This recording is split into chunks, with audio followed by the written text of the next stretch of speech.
കാറിടിച്ച് ബൈക്ക് യാത്രക്കാർക്ക് പരിക്കേറ്റ കേസിൽ നടൻ മണിയൻ പിള്ള രാജുവിനെ അറസ്റ്റ് ചെയ്ത് ജാമ്യത്തിൽ വിട്ടു. നടപടി അപകടശേഷം മ്യൂസിയം പോലീസ് സ്റ്റേഷനിൽ ഹാജരായപ്പോൾ നടനെ വൈദ്യ പരിശോധനയ്ക്ക് വിധേയനാക്കി.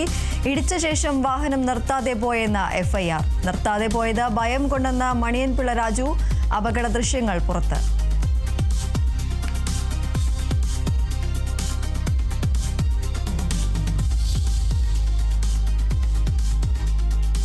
പത്തനംതിട്ട തിരുവല്ലയിൽ ഗുണ്ടാപിരിവ് നൽകാത്തതിന് സ്പാ ജീവനക്കാരിയെ കൂട്ടബലാത്സംഗം ചെയ്തു. കാപ്പ കേസ് പ്രതി മരണം സുബൈർ അടക്കം 3 പ്രതികൾ പിടിയിൽ. 3 പ്രതികൾ ഒളിവിൽ. ഫെബ്രുവരി 1 നടന്ന സംഭവത്തിന്റെ ദൃശ്യങ്ങൾ പുറത്ത്.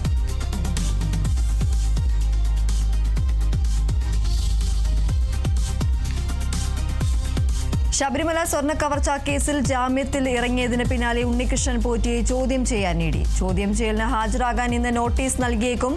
ഉണ്ണികൃഷ്ണൻ പോറ്റിയുടെ സാമ്പത്തിക ഇടപാടുകൾ പരിശോധിച്ച് ഇഡി. പോറ്റി പ്രത്യേക അന്വേഷണ സംഘത്തിന് മുന്നിൽ ഹാജരായി.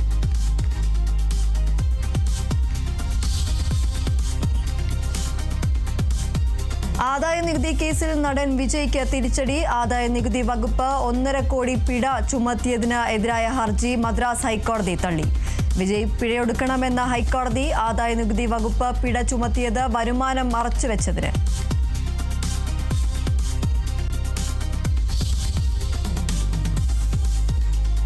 തുടർച്ചയായ 5ാം ദിനവും സ്തംഭിച്ച പാർലമെന്റ്. ലോക്സഭയിൽ നടുത്തളത്തിലിറങ്ങി പ്രതിപക്ഷം. സഭ തിങ്കളാഴ്ച വരെ പിരിഞ്ഞു. ബജറ്റ് ചർച്ചയോടെ സഹകരിക്കേണ്ടെന്ന കോൺഗ്രസ് തീരുമാനം.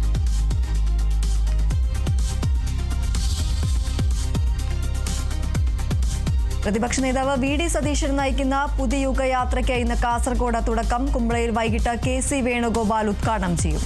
1 മാസം നീളുന്ന പര്യടനം തിരുവനന്തപുരത്ത് സമാപിക്കും. ജോസ് കെ മാണി നയിക്കുന്ന LDF മധ്യമേഖലാ വികസന മുന്നേറ്റ ജാഥയ്ക്ക് ഇന്ന് പത്തനംതിട്ടയിൽ തുടക്കം.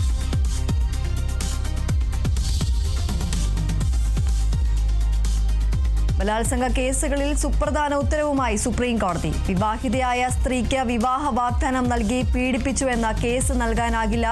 യഥാർത്ഥ ബലാത്സംഗ കേസുകൾ തിരിച്ചറിയാൻ കോടതികൾ ജാഗ്രത പാലിക്കണമെന്നും സുപ്രീം കോടതി. ഉത്തരവ് അഭിഭാഷകനെതിരെ അഭിഭാഷകൻ നൽകിയ പീഡന പരാതി റദ്ദാക്കി.